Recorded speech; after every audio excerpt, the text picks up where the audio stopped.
Good morning, ladies and gentlemen. It's the second Sunday of the month. It's the 14th of September 2020. It's Justin Johnson. I'm going to my second academic year. We're on the module dd103, edited by Karim Murji, Investigating the Social World 1, with my academic integrity. On page 50, finishing off where we left off yesterday, Chapter 2, Investigating Housing, Social Policy and Crime. Make sure you're with me. We're going to try and implement into the text to show my characteristics, my knowledge. Does housing status matter? Housing status does matter because it can, obviously, if you're in the private sector, you've got mindfulness and you haven't got suburban areas that can mock your abilities. One outcome, it does help being in some type of suburban area to realise you need to get your head down to get out of this mess, absolutely. But to realise where you want to be, you need a vision, and success is the only option. One outcome of social policy, page 50. One outcome of social policy making is the classification of people. According to their housing status, people are placed into three main categories of housing status, which are used in most official statistics. The statistics are the ones collected by government agencies through various surveys. The official for national statistics in the UK, for example, or those of the European Commission or European Union. The three categories are owner-occupiers, those who are either repaying back a loan on a property or own it outright. Private renters, renting in the private sector. You rent in the private sector so the house was owned. Social housing residents, renting in the social housing sector, typically at subsidised rates. It is important to note that the proportions of these groups have changed over time due to social policy and the state of the economy. Among other things, in the case of the UK, for example, the proportion of people in private rented housing before the First World War was nearly 90%. After laws was passed in 1919, enabling local authorities to build social housing, the figure dropped sharply in 2014. It stood at around 15%, Beckett 2014. The proportions of the three groups also differ from one country to another, and a wide variety of cultural, political and economic factors account for differences in proportions. You know, your political views, your political culture could change, for instance. Maybe, I don't know, we've been talking about BLM. I'm not an extremist, I won't go against it, so for that reason, you could be put in this, in a different sector. I support anyone that's grounded in anything they do in life. Why not give them the time of day? People with religious views, strong religious views, extremists in their way of thinking, they're going to get stuck in a not so very welcoming way. You've got to be not discrimination in any shape or form against anyone's will. The rest of this section will consider the relationship between what types of housing someone grows up in and outcomes in other areas of life. Asking the question, what impact does housing status have on life chances? 2.1. Research on housing and life chances. Is there a relationship between a person's housing status and various outcomes such as educational attainment, income level, health and wealth? As wealth typically determines one's access to housing, one would expect to find some statistically significant patterns. Page 51, Ruth Lupton and her team. Lupton et al. 2009 compared the housing status and social outcomes of 4 generations of people born between 1946 and 2000. The data was collected from people living in England, Wales and Scotland. The 2000 sample also included people living in Northern Ireland. Lupton et al. Accessed data on samples of people born in 1946. the National Survey for Health and Development, 1958, the National Child Development Study, 1970, the British Cohort Study, and 2000, the Millennium Cohort Study. The results, it's page 51, the results revealed that the group born in 1946, social housing was usually a step up from the private renting and a stepping stone towards home ownership. This finding, however, only remained stable for a period of about 10 years. For people born in 1958, this pattern was not as strong, as more people had begun to move out of social housing and into home ownership. For people born in 1970 and 2000, the status of social housing was deteriorated and was no longer improvement on private rented accommodation. Thus, data from the first cohort of the study, those from the 1946 sample, suggest that social housing provided an attractive housing option for people of social classes. However, the data from the later cohorts revealed that status of social housing has eroded by 1958 and had become a housing option more for disadvantaged populations rather than households with average or above average earnings. A key finding from Lupton et al.'s study was that, on average, those who lived in social housing as children were worse off as adults in terms of health, well-being, education and employment than their peers. 2009, page 1. This finding was true for the generations from 1958 and 1970, and the results also suggest a similar trajectory for the cohort from 2000. 2.2 Housing status and social outcomes. There are different variables that demonstrate a shift in the profile of social housing residents since the Second World War. According to Lupton et al. 2009 study, for example, in 1946, only around 1 in 3 households owned their own homes. It was a commonplace for people from every social class to live in social housing because of high quality and wide availability of this form of housing. In fact, almost 1 in 6. 15% of the, going on to page 2, 52. 15% of the country's wealthiest 20% lived in social housing, along with more than 1.4, 27% of the poorest 20%. By 2005, only 2%, 1 in 50 of the wealthiest 20%, and almost half, 49% of the poorest were 20% lived in social housing. These changes are in part due to changes in social policies that shape the kinds of housing available. There's more people in the poorest in like council or housing accommodation. In their longitudinal study, Lupton et al. Sought to control for other differences between households in order to determine whether housing would still have an impact. Controlling means that research is built in a calculation that took into consideration different variables such as parents' education, occupation, income, and interest in education, teachers' rating of child's progress, whether the child was bullied, how happy the child was, whether they wet the bed, their height and weight, and for the 1958 and 1970 cohorts, characteristics of their schools. So, you can imagine them parents, wealthy parents, or, parents that can afford to move, the kids going through being bullied. They sort of look at changing maybe the schools around a suburban area, built of cancer, troubled families. Not through, they could get better, not on purpose being involved in alcoholism or narcotics, but them sort of environments can get bullied, families can get bullied through that such substance, unfortunately. My heart, condolences do go out to them families in somewhat troublesome neighbourhood, because it's not always their fault, but they can try to apply to move. It takes a long time, as we know. Page 52. When they applied these controls, Lupton et al.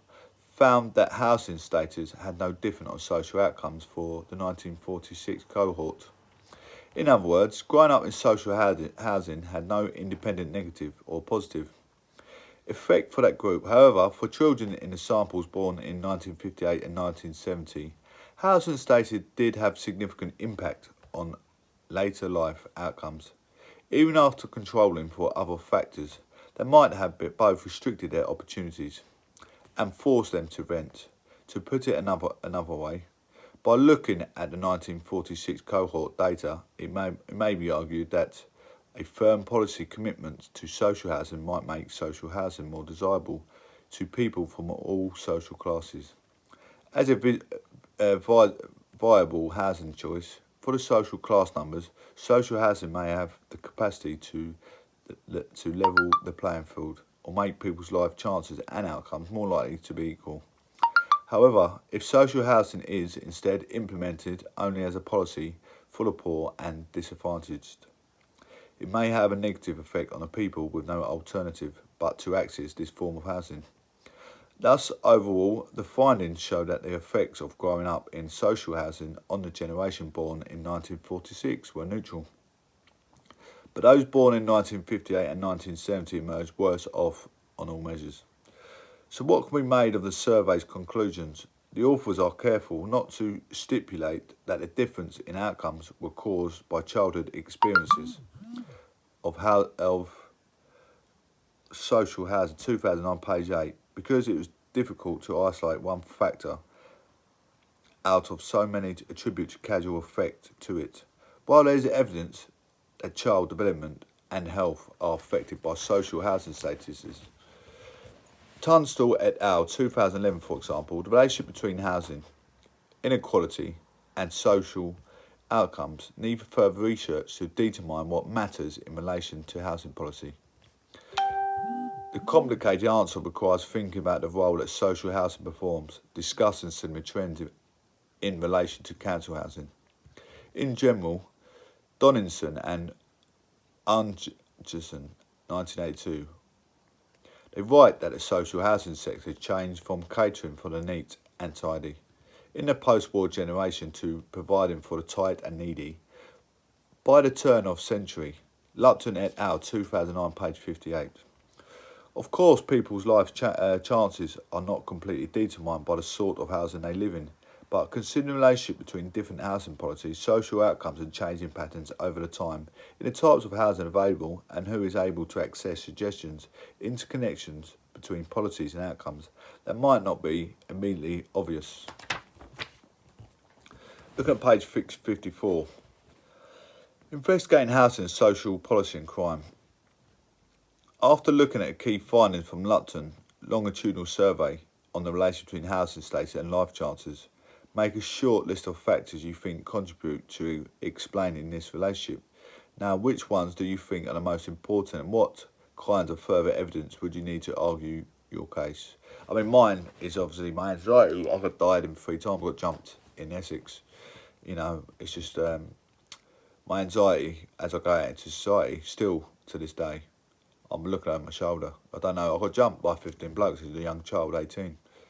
And I think my prosperity doesn't really matter around here to me because I don't feel confident in this area. So me working in this city or town, small town culture, I think they turned it into a city. They do have a cathedral here now. So I'm looking over my shoulder and I don't feel comfortable. I don't feel confident in my own surroundings.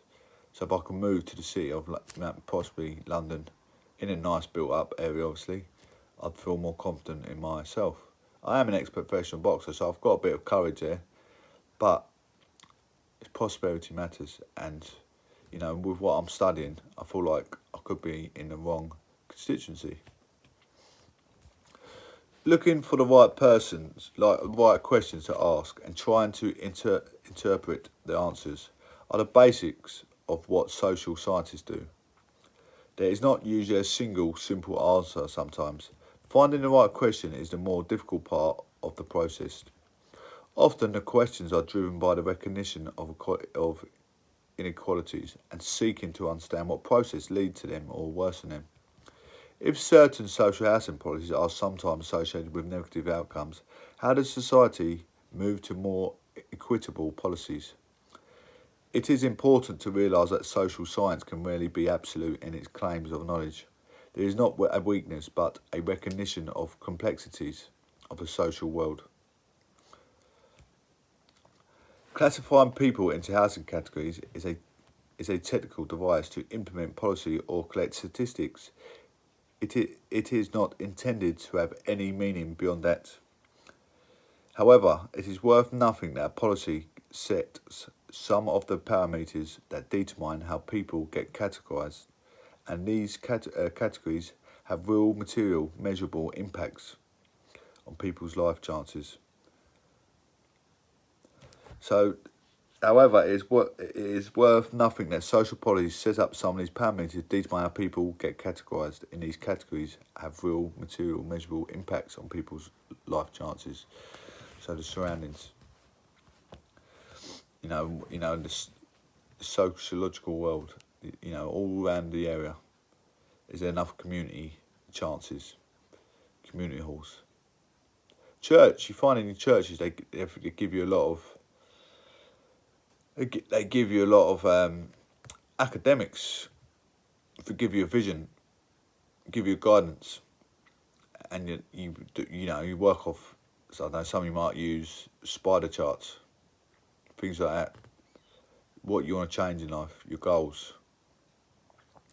Which research and establish statistically significant relationship between housing status and other outcomes such as health, employment, and educational attainment. The degree to which the outcomes are caused by housing status is not clear. Housing status may be part of the more complicated pattern. We're looking at housing, climate, and criminology, like I was just talking about just recently. Let me just get a pen. 2 seconds before I go too far ahead. 2 seconds. Oh, found a pen. It's right there. Sorry about it, ladies and gents. We're going to get back to where we was. There's a word I want to use.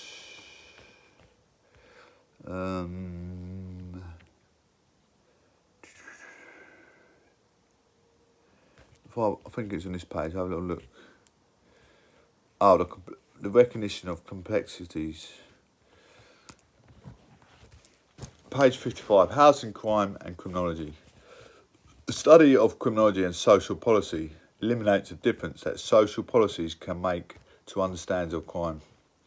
Criminology can be defined as the study of crime and also of criminal justice.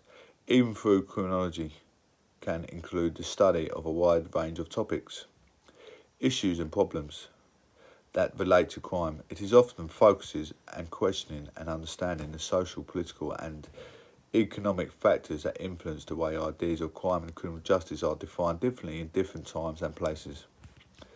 Criminologists who want to identify the linkage between social policies and rate of crime, imprisonment and victimisation often attempt to account for the social, political or economic conditions that make certain types of crime or other forms of social harm, for example, eco-crime, corporate crime or state crime, more or less likely to occur.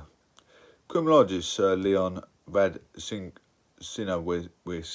1906-1999 argued that identifying a single causal factor for the problem of crime was a wasted effort. NEPA 2007, page 5. Instead, he suggested that the most that can be done is to throw light upon the combination of factors or circumstances associated with crime. Radzinowski's 1988 to page 95.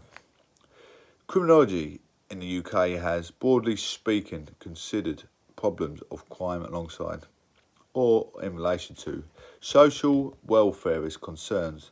This means that crime is considered alongside social issues, such as levels of poverty, unemployment rates, the availability of safe housing or educational opportunities. However, there is no single preferred approach to investigating or theorising problems of crime among criminologists. The concept of crime is itself contested and changeable. What is viewed as crime in one society may not be in another. Even in the same society, views about what activities are illegal can change over time. Page 55. Activity 3. Can you think of any activities that are legal in the UK today but were one illegal? Discussions. What about male homosexuality? That was not discriminalised in England and Wales until passing the Sexual Offences Act of 1967. Equalities are changed over time. Page 56. Investigating housing, social policy and crime. Homosexuality was subsequently discriminalised in Scotland through Criminal Justice Scotland Act in 1980. In Northern Ireland, though, the Homosexual Offences Northern Ireland Order in 1982. The shift can also happen in other direction. Activities that were legal can be made illegal. One example in England and Wales is the ban of smoking in public places. We came into effect on the 1st of July 2007. Thus it can be said that the concept of crime is socially, historically and geographically constructed. In other words, what is considered a crime in any given society depends on where you are and on the social or cultural conventions of the society you're in. Munsey et al. 2010, page 8, argue that what we view as a crime also depends on who has the power to both define what crime is and to mobilise powers of enforcement against those deemed to have committed such a violation of law. It is evident then that crime is a rather slippery concept. The study of crime, criminology, is in part concerned with questioning and evaluating the social, political and economic factors that influence the way ideas of crime and criminal justice are defined differently in different locations. Research studies and theories of crime from one country or jurisdiction have to be tested to be established if the findings are generalisable to other social contexts, meaning they reveal reliable social patterns. The rest of this chapter will focus on examining relationships between crime and housing and on questions of whether particularly housing policies make it more or less likely for some people or neighbourhoods to be seen at a risk of criminal activity. Section 3.1 considers the influential work of a group of urban sociologists and criminologists from the 1920s and 1930s who formed the Chicago School.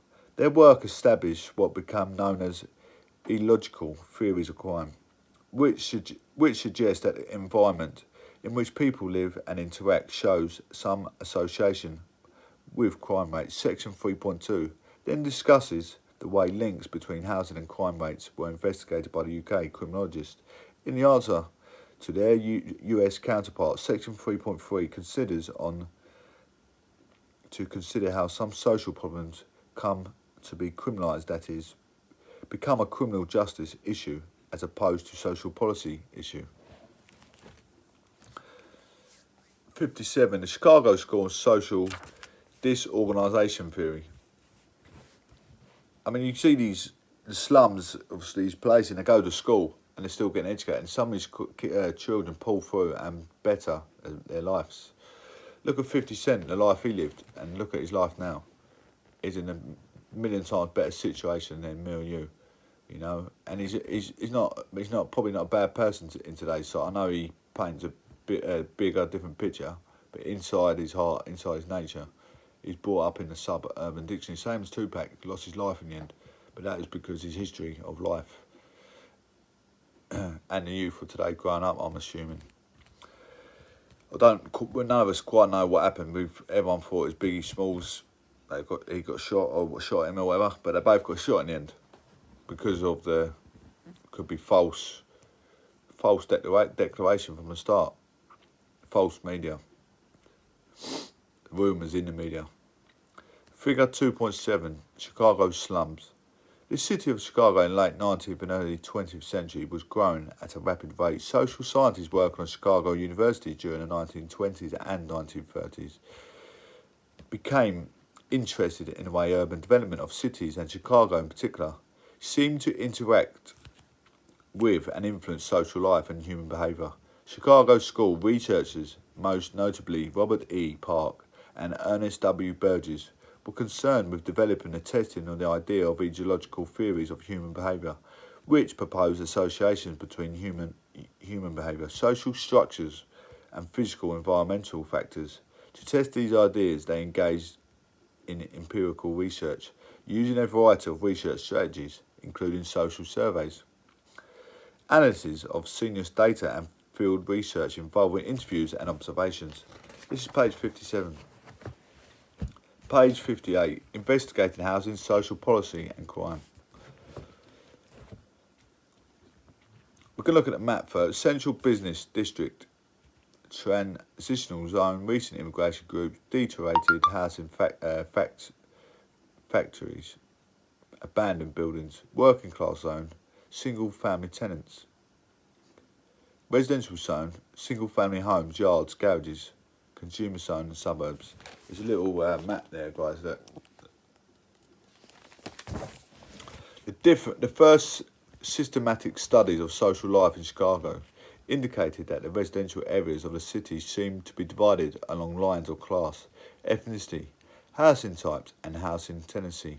Park and Burgess developed what is known as a concentric zone model 2.8 to illustrate the way different urban environments and social structures tended to cluster in the city. Park and Burgess, 1921. According to the researchers, this model, also known as the Burgess model, was a representation of natural progression that takes place in cities and residential and commercial areas involve, change and develop. Page 58, stay with me. Figure 2.8, the concentric zone model developed by Park and Burgess, adapted from Burgess, 1967. The core circle of the model represented the central business area of the city, Zone 1. The first inner ring outside the centre, Zone 2, was what Park and Burgess called a zone of transition. This zone was an area characterised by instability, turbulence and, in places, urban decline. Page 59. Figure 2. Inner city and intercity Detroit in decline. The part of the city tended to include a mixture of both factories and poorer quality or derelict residential housing. It was often occupied by sex workers, people with gang affiliation and drug users, as well as by successive groups or improvised migrant populations moving into the city from rural areas. The southern states or other, mostly European countries, different ethnic cultural groups, Irish, Polish and Italian, successfully settled and then moved through the district as they worked their way out to more affluent circles, being replaced by the next wave of poor migrant settlers. The housing in these areas was not well maintained because many property owners had produced residential buildings on speculation. That is, with the expectation that properties in these areas would eventually become highly sought after and would increase in value. However, in the interim, the landlords would not maintain the properties or convert them into more stable homes and would instead rent them out as short-term tenancies. Mooney and Tabalt, 2010, page 41. Moving outwards from the transition zone was a slightly more affluent zone, characterised by single-family tenement housing for working class labourers, Zone 3. Suburban middle-class housing was further out from the centre, Zone 4. And housing occupied by the rich was located in the outermost areas of the city, Zone 5. Where there was space for larger properties in figure 2.10, page 59. Page 60, ladies and gents. We're getting through the book slowly but surely. Investigating housing, social policy and crime. Building and Work and Park and Burgess, criminologists Shaw and McKay, 1931 to 1942. It became an interesting relationship between crime rates and different residential areas. To investigate this relationship, the researchers examined juvenile delinquency and crime rates alongside other statistical data about the social structure of populations in each zone, as measured by the demographic data such as income, ethnicity and age. Conducting analysis on data for over 20 large US cities, Shaw and McKay found crime rates, followed by uniform pattern and were the highest in the transition zone, Zone 2 in figure 2.8. Adjacent to the central businesses districts, they also found that high crime rates remained consistent in these areas over time, despite the fact they had high rate of population turnover.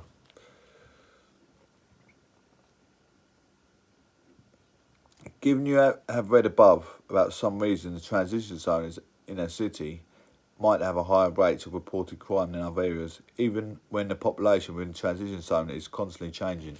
I mean, in the town centres, you've got built up nightclubs, pubs, bars, you got shops, theft.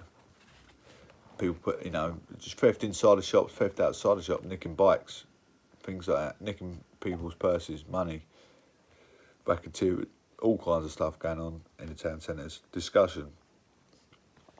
As you read below, there could be many reasons for this, and up to the present day, there is no more theory that can provide a single reliable set of causal determining factors for the presence or absence of criminal activity among a given population. Remember the statement made by Radzinowicz that you read earlier at the start of the section. The most that can be done is to throw the light upon the combination of factors or circumstances associated with crime. Page 61. As is often the case with social research, the findings produced through Shaw and McKay's research needed to be interpreted and accounted for. That is, researchers needed to try and explain why a transition zone would remain a high crime area despite a high turnover of residents, to explain the prevalence of higher crime states in these areas. Shaw and McKay theorised that the instability of the social environment resulted in a wide range of both conventional and deviant or criminal behaviours, which offered both legitimate and illegitimate means by which to earn a living or gain some form of social status. They argued that high levels of crime and delinquency were more likely could be characterised as socially disorganised neighbourhoods. So, disorganisation theory, briefly defined, suggests that socially organised parts of the city are characterised by a settled and stable population, where people generally own their own homes and where, because of the stability, people can exercise higher levels of informal social control over one another. That is, neighbours have a vested interest in acting neighbourly towards one another, for example, respecting each other's property or privacy, negotiating over disagreements and actively contributing to keep their properties and stress well kept and safe. Socially disorganised parts of the city, by contrast, are, according to Shaw and McKay, troubling by discovery and turbulent and characterised by unstable, transient populations. People in these areas were generally found to be poorer and could only access housing through the private rental market under short-term tenancies. As a result of instability of people, labour prospects and housing tenure, they were less likely to form a stable community of residents committed to be keeping the peace and exercising formal social controls over one another. The Chicago School theories on urban development and the important environmental influences on human behaviour have been extremely influential in both sociological and criminological studies. However, they have also been criticised by questions over social science researchers and theorists, much of the Chicago. Page 62. School's illogical approach was based on the assumption that the way urban development was occurring was a natural process. They failed to consider, for example, whether the manner in industrial development was being planned and implemented could have been done differently to take account of inequalities or to create, rather than curtail, opportunities for certain populations to contribute to and participate fully in the social and economic life of the city. In addition to the extent of which these theories applied to the cities outside the United States was questionable. The usefulness of Chicago school theories in the UK is explored in the next section. 3.2 on page 62, investigating housing and social policy crime. 3.2, social housing and crime in the UK. At the start of section 3, it was stated that the research studies and theories of crime developed in one country will often have to be investigated and examined to their test of generalisability to other social contexts. When the work of Chicago School is considered in relation to the UK context, some immediate contradictions become apparent. Remember that the key findings of Shaw and McKay's work were socially disorganised. High crime neighbourhoods would be located in areas adjacent to the main business districts. And what they resulted in part from instability of residential housing occupancies due to the transient population and short-term private rental market. Now to think on an area of the town or city where you live, or a town or city that you know, that is considered a high crime area. Do you think either social disorganisation theory or the ideal transition zone can provide a useful explanation for why that area might appear to be prone to crime? What factors would you consider if you wanted to investigate or test the applicability of Chicago schools theory in a town or city in the UK or another country outside the United States? Look at this discussion, this sort of test known as empirical validity. Here is some of the first questions you might ask. If the government supports social housing policies that provide stable, suitable housing for people with low incomes or limited financial or employment opportunities, is what I was saying earlier, what might be the effect on criminal rates in these areas? If high crime rates still persist in areas where social housing is provided, does that mean the housing tenancy and the stability of residential population are not factors associated with crime? If they are not, then does this disprove social disorganisation theory? So you don't really, if you do, you move one in fact, you don't really want to participate with friends in that, them sort of activity areas, do you? Keep yourself to yourself, shut the door, don't interact. Are there some aspects of social disorganisation theory that still work, even if some parts of the theory seem to be contradicted when applied to a UK context? Or is there another explanation for why the crime of social disorganisation might persist despite the fact of social housing is provided? Explorations of linkages between crime, housing and neighbourhoods in the UK followed different research traditions from those of the Chicago school researchers. One of the main reasons for this, as discussed in section 1, was that the government commitments to a welfare approach to a social and housing policy meant that, in the UK, social housing was provided on quite a large scale. Beginning in the 1880s, according to UK criminologists, the provision of social housing and the policies by local authorities to maintain unclear, deteriorated buildings had a profound effect on the distribution of crime in the UK. Look at Baldwin, 1979. Due to the cost of land, many social housing estates in the UK were built a long distance away from the city centres. Problems of crime in the UK. Cities were not necessarily always found in the city areas, nor were they necessarily associated with neighbourhoods with high turnover of residents. In addition, criminologists in the UK were concerned with the nation of the problem housing estate.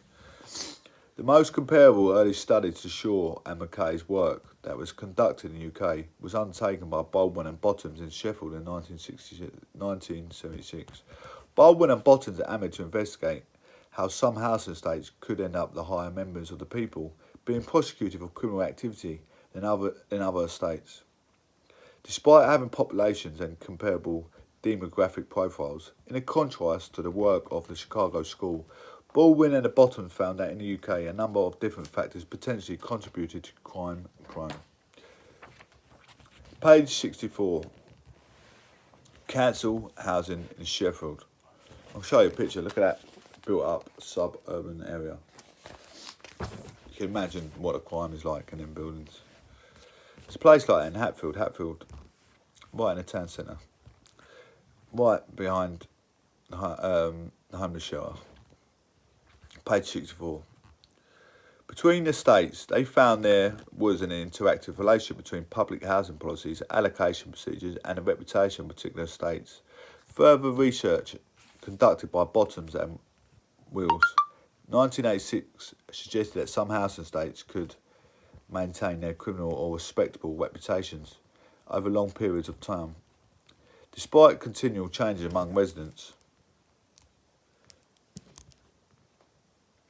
Thus, Bottoms and Wiles argued the crime problem of particular individuals' state could not understood without taking account of housing allocation processes. NEPA 2007, page 57, summarising the work of Bottoms and Wiles states. In a state begins as respectable remains sought after, and there is nothing to alter this sought after reputation, then it is likely to enjoy a safe reputation over an extended period of time. Some states, however, acquire a bad reputation early on, sometimes as a result of housing departments' dumping of tenants, regarded as problematic.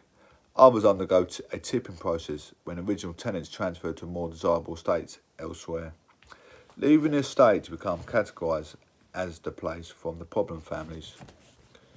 Other criminologists working in 1970s also noted the role played by policing practices and the other or under policing of some areas, as well as whether some local authorities were exercising their political power in the way they singled out individual families as problematic.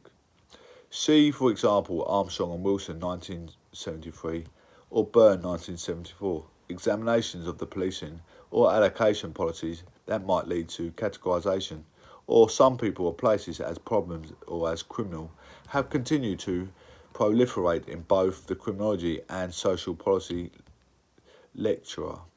Cohen 1985, Schneider and Ingram 1993, Henry 2009. However, policy making and governmental interventions that attempt to solve problems of crime in particular areas continue to focus on so-called problem individuals or problem families, rather than on a range of social and economic factors that have been shown to be associated with the occurrence of crime. It is evident then that investigating linkages between housing tenure and housing allocation and crime is a complex endeavour that is seemingly high dependent on both local context and on housing markets or policies.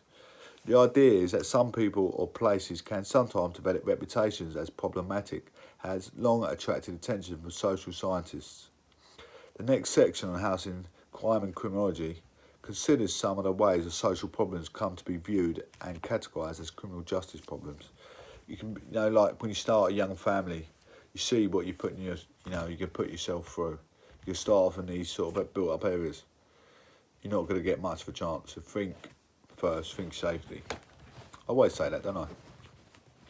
Absolutely. This is exactly what you can get yourself into. I see these young couples that want to move in together, the university students, they get put in these sort of areas, their first home. The criminal doesn't necessarily mean to say you can't get by in life, because you can. Keep yourself to yourself. Don't participate with any stupidity. 3.3. The criminalisation of social problems. When particular areas, estates or neighbourhoods look noticeably different from others, for example, where common areas are less well maintained, there is a litter strewn around or where houses and flats are in despair. They sometimes begin to carry a social stigma. The concept of stigma can be defined as an attribution of undesirability, discredit or social rejection. Goffman 1963, Stafford and Scott 1986. This idea can be applied to places, whole groups of people or individuals, stigma attached to neighbourhoods and, by association, to the people who live in them. The real effects such as postcode prejudice, depending on how deep or widespread the stigmatization of a particular area is, such a label can hinder people's attempts to find employment or move to rented or social housing elsewhere. When stigma is attached to people who are categorised in particular groups, example, people with mental health problems, homeless people, prisoners, page 66, drug users, it then often becomes more likely that these groups will experience unequal access to the housing because they will be viewed as belonging to undesirable population by some of their potential neighbours or by some property owners. Let me tell you, all them contexts, I've been pretty much through all that sort of context, all them sort of societies, I've been through the mill. And I'll come out the other end, holding my head high above water. I'm in a nice business, I call it a posh area, nice area, where I'm sitting here today. this house is made up of all my characteristics, my charisma, my personality. At the same time, when people act in ways that other people find troublesome, threatening or dangerous, they may be calls for new policies or laws to control or prevent them from infringing on the rights of others. For example, as a response to complaints of troublesome behaviour, primarily occurring in social housing areas, antisocial behaviour orders, ASBO, were brought into force in England, Scotland and Wales through the Crime and Disorder Act of 1998. NEPA 2007, page 67. The idea of antisocial behaviour and the subsequent policy decision and legal frameworks that were introduced to manage it provided use, for example, the way social issue can lead to particular policy decisions that can be slid into criminal justice process. The social issues that ASBOs were intended to deal with were so-called nuisance, problems between neighbours or antisocial behaviour on the housing estate, in other public spaces, Squires 2007. The problems ASBOs were intended to target were generally trivial activities such as littering, public drunkenness, begging, disturbing the peace or spitting, to name only a few, which were not illegal per se, as thus were not strictly a matter for criminal justice intervention.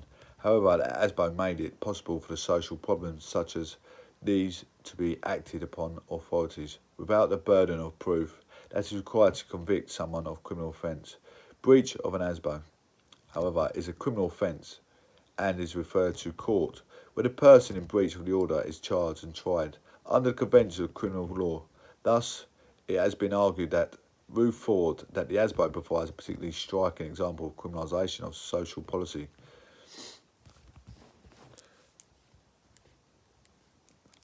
Significantly, the ASBO effectively made landlords and housing managers into agents responsible for the implementation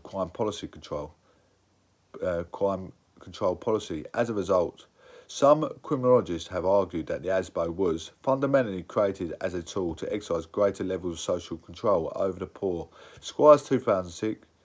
At the same time, however, some of the social issues that ASBOs sought to address were very real concerns when viewed from the perspectives of the fellow tenants or neighbouring, living near someone who was troublesome.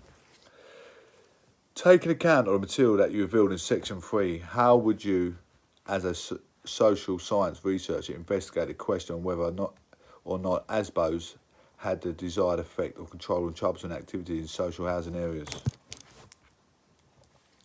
This is a big topic for me, page 67. Bear in mind that when investigating any research problem, you need to decide whether your findings should be broadly generalisable or whether the question requires deep, specific and detailed exploration.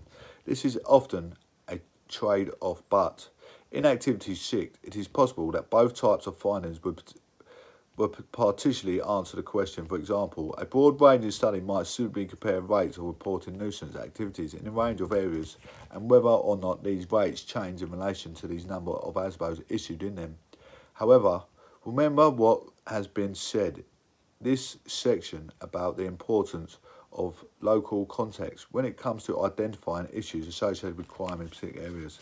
Thus, you might want to examine one or two estates in great detail to determine whether or not people living in there felt safer and or whether those subjected to an ASBO had experienced any negative or positive effects as a result of it. One over-searching question likely to be asked by a criminologist or over social scientist exploring the efficiency of ASBOs, which would have been guide to their choice of methods to investigate it, would be of what extent has a policy decision to effectively criminalise nuisance behaviours solved the social problem it was intended to solve. Summary: while there appear to become association between housing allocation, general social conditions and crime, there are no straightforward or causal connections. From criminologists, particularly those concerned with recognising the relationship between crime, social policy decision and criminal justice practice, established research has repeatedly demonstrated that problems of crime are as a result of complex range of social, political and economic factors. Investigating problems and crime requires multiple questions and methods and the repeated testing of theories in a wide range of contexts. Page 69, conclusion. While social policy and criminology are distinct areas of study, there are many socials that draw out the overlap between the two social science fields, although one rationale of social policy is to help reduce inequalities. Research demonstrates that can sometimes produce the opposite effect or simply fail to reduce inequalities. Housing is a key topic for social policy as it demonstrates important trends in the distribution of resources. Housing has a strong links to a number of policy areas to do with life chances, including health and education. Moreover, some of the examples in this chapter to illustrate there is an increasing range of social problems where the lines between social policy and criminal justice policy are becoming blurred. Through an example of housing, this chapter has illustrated the welfare basis policies, which might initially aim to address the needs that emerge with population as a result of inequalities in wealth distribution, as certain forms of economic development sometimes end up transforming into policies aiming to control or even criminalise. That's a key point from this chapter, is that investigating social wealth through the combination of social policy and criminology requires you to call into question that the way different policies can impact on social conditions, and in doing so, result in different social outcomes for individuals. Look, that's end of page 70, guys. On chapter 3, I'm just going to start a bit of chapter 3. Home ownership, investment and wealth inequality. There's a lot of ASBOs I debate with, as everyone knows. Everyone knows my equalities throughout race and culture. Everyone's fine. Every culture I would respect.